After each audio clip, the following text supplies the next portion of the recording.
Bom dia, tá começando mais um episódio da Loléria, seu podcast jurídico direto, prático e sem juridiquês. Eu sou o Victor. E eu sou a Laísa, muito bom dia, boa segunda-feira, boa semana, a semana tá só começando e tem muita coisa pra gente falar por aqui hoje. Começando pelo seu giro jurídico do fim de semana, com as decisões mais comentadas dos últimos dias. E também novas movimentações no direito previdenciário, com o TRF3 reconhecendo a aposentadoria por invalidez a um agricultor indígena. No processual civil, o TJSP deu uma aula de bom senso e lembrou que petição não é tweet. E no penal, a Justiça de Goiás condena madrasta por tortura contra um menino autista. Tem ainda, no tributário, decisão que afasta o ICMS sobre o simples deslocamento de mercadorias entre filiais da mesma empresa. E, para fechar, no administrativo e previdenciário, o judiciário reforça que o ente público responde pelos repasses previdenciários retidos em folha. Mas antes eu quero ler o comentário da Jéssica Alu de Souza. Já não imagino meu dia sem a Loléria. Estou no 3º ano de Direito, fico sempre atualizada com as notícias da Loléria. Indiquei até para os professores. Jéssica, muito obrigada. A gente fica muito feliz em saber que você está sempre atualizada com o nosso podcast e ainda indica para mais pessoas. Indicando até para professores, né? Isso é que é responsa. Então já sabe, pega o café, coloca o fone e bora juntos entender como essas decisões estão moldando o direito no Brasil.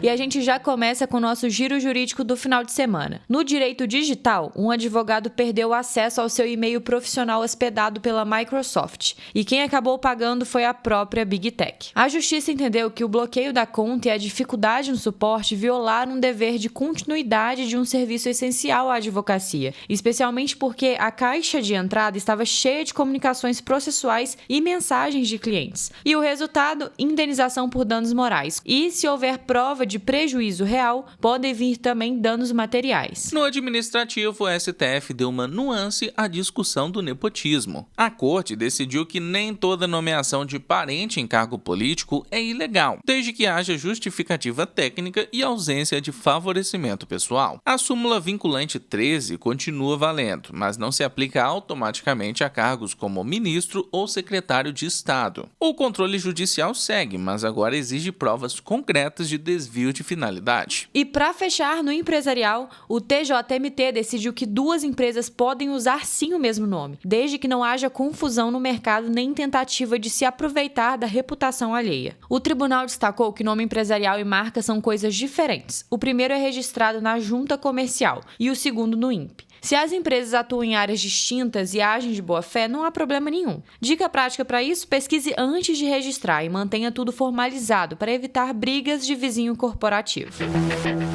E agora, Laísa, temos mais um daqueles eventos que a gente não pode deixar passar batido. No dia 22 de novembro, a Criminal Layer promove um encontro ao vivo no Zoom para falar o que é de verdade atuar na área penal sendo mulher. É isso mesmo, Victor. 3 convidadas incríveis vão compartilhar experiências da vida real. Larissa Rosenda, Fernanda Soares e Aline Soares, nomes de peso no direito penal. Elas vão conversar sobre violência institucional, desafios nas audiências, gestão de risco, júri, sustentação oral e até os impactos da exposição na mídia. E não para por aí, elas também vão falar de interseccionalidade, mentoria, rede de apoio e como equilibrar a vida acadêmica com a prática forense. Um papo necessário para quem quer entender os bastidores e os desafios reais da carreira penal. Quer ouvir quem vive o direito penal na prática? Então não perca essa oportunidade. Garanta já sua vaga. O link está na descrição desse episódio. Agora, gente, no episódio passado, se você escutou, a gente chegou a comentar sobre uma decisão da 6ª turma do STJ que reconheceu a nulidade do reconhecimento fotográfico quando há tentativa de influência sobre a vítima, como mostrar previamente a foto do suspeito ou conduzir o ato de forma sugestiva. Na ocasião, destacamos que o tribunal reafirmou a exigência dos ritos formais previstos no artigo 226 do Código de Processo Penal, reforçando que qualquer contaminação cognitiva invalida o ato e impede seu uso para justificar prisão, denúncia ou condenação. E por que a gente está trazendo esse caso aqui de novo? Porque a Fernanda da Silva Soares ela tem uma nova perspectiva sobre esse caso. Ela é promotora de justiça do MPPR, doutoranda na Unicuritiba, coordenadora da Escola da Magistratura Federal e professora de processo penal. Olha só, imaginem comigo a seguinte cena. Antes do procedimento oficial, de reconhecimento, alguém mostra para a vítima uma foto do suspeito. Parece que ela está querendo ajudar? Pois é, mas essa pessoa atrapalhou tudo. O STJ disse que esse ato de alguém mostrar uma foto do suspeito para a vítima, ele gera uma contaminação cognitiva, um atalho mental que induz a memória da vítima a querer confirmar depois aquilo que foi sugerido. Então, o ato de reconhecimento praticado na sequência, ele fica viciado. E esse vício vai acontecer seja o reconhecimento realizado fotograficamente ou presencial. E o fundamento do STJ foi o seguinte, que para qualquer reconhecimento é necessário observar o 226 do CPP. Esse dispositivo, ele elenca 3 requisitos. O primeiro, que faz necessário que a vítima faça uma descrição prévia da pessoa que vai ser reconhecida. O segundo, é necessária a apresentação simultânea, lado a lado, de pessoas semelhantes ao suspeito. E o terceiro, tem que ter o registro circunstanciado, documentado, passo a passo do que aconteceu, de quem participou, do que foi dito e nas condições. Se um desses requisitos faltar ou for viciado, como foi nesse caso que eu trouxe para vocês, o reconhecimento não vai valer como lastro autônomo. E aqui o STJ, então, ele deixa muito claro que para que esse reconhecimento possa ser considerado, faz-se necessário, então, que ele seja corroborado com outros laudos, com rastros digitais, com apreensões, com outras testemunhas, porque o reconhecimento isolado, sobretudo feito de maneira irregular, não vai sustentar uma acusação. E ele fundamenta essa decisão em 2 princípios estruturantes, o devido processo legal e o estado de inocência. Então, gente, não esquece, no caso de reconhecimento, seja ele fotográfico ou presencial, faz-se necessário observar o artigo 226 do CPP. Bora com o direito previdenciário. O Tribunal Regional Federal da Terceira Região manteve a concessão de aposentadoria por invalidez a um agricultor indígena da aldeia Bananal, em Mato Grosso do Sul, diagnosticado com espondilose lombar. A turma rejeitou o recurso do INSS, que alegava a inexistência de incapacidade total, e fixou o início do benefício na data do primeiro requerimento administrativo, reconhecendo que a incapacidade já estava presente desde então. Com base na avaliação biopsicossocial da incapacidade, o relator juiz federal convocado Ney Gustavo Paes de Andrade considerou que o trabalhador com mais de 50 anos, baixa escolaridade e histórico restrito a atividades braçais não tem condições reais de reinserção profissional. O magistrado destacou que a análise previdenciária não pode se limitar ao laudo médico, devendo considerar fatores pessoais e contextuais, que somados à doença degenerativa inviabilizam o exercício de atividade compatível. A decisão reforça que exigir reinvenção profissional em casos como esse contraria a finalidade social da Previdência e o princípio da dignidade da pessoa humana. O TRF3 confirmou a retroação do benefício e reconheceu a importância da abordagem biopsicossocial, tudo isso para assegurar uma proteção efetiva ao trabalhador em situação de vulnerabilidade. E bora com direito processual civil. O Tribunal de Justiça de São Paulo determinou que um juiz de primeira instância analise uma petição inicial de 19 laudas que havia sido recusada por excesso de tamanho. Para o colegiado, o número de páginas não é motivo suficiente para indeferir uma peça processual, já que o Código de Processo Civil não impõe limite de caracteres ou extensão textual. A decisão reforça que o formalismo não pode se sobrepor ao acesso à justiça, princípio garantido pelo artigo 5º, inciso 35 da Constituição Federal. Na fundamentação, o TJSP destacou a primazia do julgamento do mérito, artigos 4º e 317 do CPC, e o dever de cooperação processual, artigo 6º, que orientam a atuação conjunta entre juiz e partes para a solução efetiva da controvérsia. Assim, caso a petição apresente problemas de clareza ou organização, o magistrado deve intimar a parte para emendar a inicial, conforme o artigo 321 do CPC, e não indeferi-la de plano. O colegiado lembrou ainda que o indeferimento da inicial só é admitido nas hipóteses expressamente previstas no artigo 330 do CPC, como inépcia por narrativa ininteligível, ausência de pedido ou causa de pedir. Fora dessas situações, a eventual prolixidade da petição deve ser enfrentada por meio de saneamento e delimitação dos pontos controvertidos, instrumentos previstos no artigo 357 do mesmo Código. O juiz, por sua vez, tem o dever de fundamentar suas decisões, artigo 11, garantindo transparência e segurança jurídica.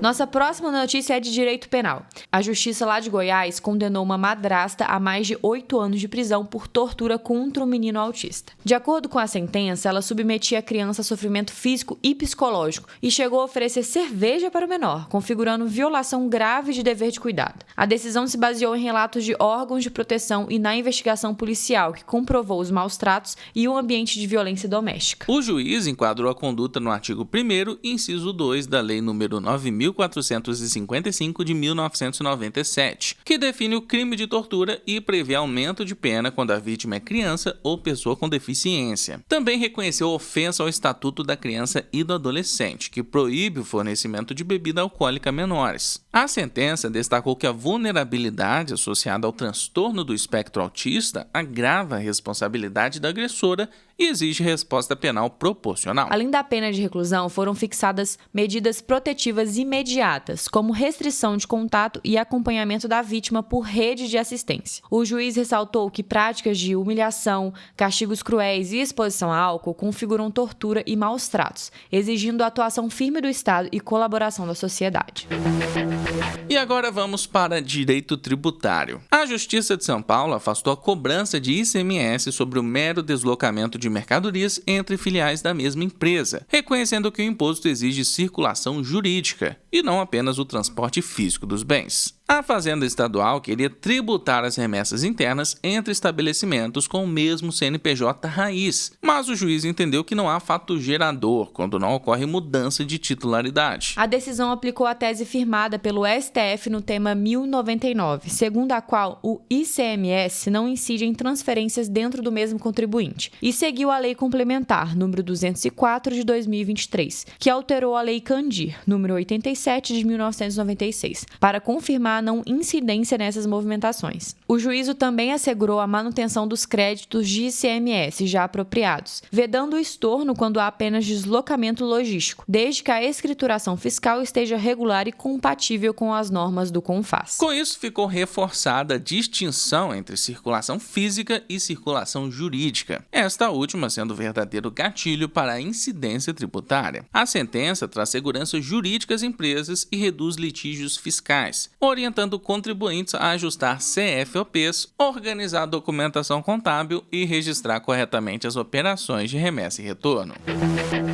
E bora para nossa última notícia dessa segunda-feira. Uma decisão recente reafirmou que o ente público ele é responsável direto pelo repasse das contribuições previdenciárias quando realiza o desconto em folha de servidores ou contratados. Se a administração retém os valores e não os repassa ao regime previdenciário competente, seja o RGPS ou o regime próprio, ela responde pelos prejuízos decorrentes, incluindo multas, juros e danos ao histórico previdenciário do segurado. O entendimento reforça os princípios da legalidade, da boa-fé e da gestão responsável dos recursos públicos, estabelecendo que o cidadão não pode ser penalizado por falhas administrativas sobre as quais não tem controle. Nesses casos, o Judiciário tem reconhecido danos materiais, como a obrigação de regularizar os recolhimentos às custas do ente público, e até danos morais, quando há frustração de direitos previdenciários. Na prática, a decisão impõe ao poder público o dever de conciliar folha, contabilidade e previdência, manter calendário rigoroso de repasses e preservar a transparência documental para auditorias. Já para servidores e beneficiários, vale o alerta: acompanhar os extratos previdenciários e guardar comprovantes de desconto é essencial para assegurar seus direitos. O mesmo raciocínio se estende aos contratos terceirizados, que devem conter cláusulas de conformidade e também de fiscalização para evitar a responsabilidade subsidiária do contratante.